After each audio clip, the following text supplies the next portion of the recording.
Leach an bhéil bhín, fear uasal, lách, daoine. Bín mar a chuireach síos ar a gréaltóir agus ar an tráchtar ar sport umráiteach Micheál Ó Muircheartaigh inniu, a dá go lorg buan ar chluí gailach na tíide agus ar chiine a phobal. A caintear maidin dúirt Taoiseach Simon Harris agus an tánaiste Micheál Martin, go raibh an uisleacht go smir a Micheál, agus ná díon for deród go dó ar an acfin zína bhíige ná ar a bhíocht a bhain lena chuid cainte. Leach mór na Héarden se Micheál Ó Muircheartaigh Cailtóir den sco a bhí ann.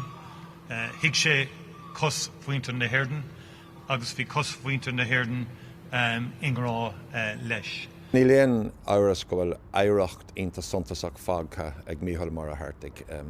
Farda na daoine ba hontas agus ba hallachtaí a bhí agin le rins blianta a goman luúclás scéal, mar ba eisin go chuman luúclás scéal in san tráchtaracht a thug sé, in san dói a cruithí sé dríocht nuair a bhíoh sé ag tráchtaracht ar na clíthí. Bhí sé thó páirsanta dóthaon agus léim a fairsintacht isteach agus amach as an clíthe, ní bheith a leithéid a ríseán. Is omí imróid idir chuntaid a chola a naim féin ó bhéal híl sa bhosca tráchtareachta. Fear a bhí anna cheanúil ar locht caide agus amána, agus im meach scílíní beag a persantaige fés na héine. Ba dríad ó eile na cuid focail agus ba duine das taobh freisin. Bhí sé anna ling na nócadaí ag na clícáis na hhéir na bell na man mar phráachtere ar RT a héin ag géirí pell na man a chuir chun cín agus is cuill mé ag teachtasteach sa siomar freises ar na léhananta sin agus ag géirí na mion sonrathe áil faoine himróirí. Mar ghaoine ní hamháin mar himróirí agus an anmheas a bhí ag gach duine ar agus is cinnte nach mé go le héad an arís. Is dóigh go bheith is mó heasach amsa bheith Mícheál Ó Muircheartaigh ná uisleacht a bhain leis, agus ó thaobh na tráchtaíochtaí gur seach a cumasach céanna i méarla agus an éilge.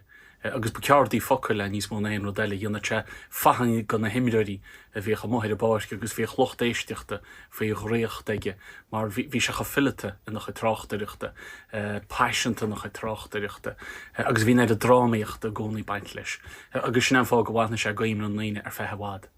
Ghail scéal an leanmh go mór ar phobal eile na tíide, ach siad muintir bhí hílas measa a builte, agus an fear uasal ar bhana cheúnacáid mithe ar lína féidirne. Tá míid anna bhránach an óh leach domsa agus dar chláán agus dar tír. Tá míid anna bhránach an nacht. Pior do mór is saoil spórt ar a dríocht, filiocht agus gceann go smús a chaun. Don na chomar a chú nuacht TG Ceir.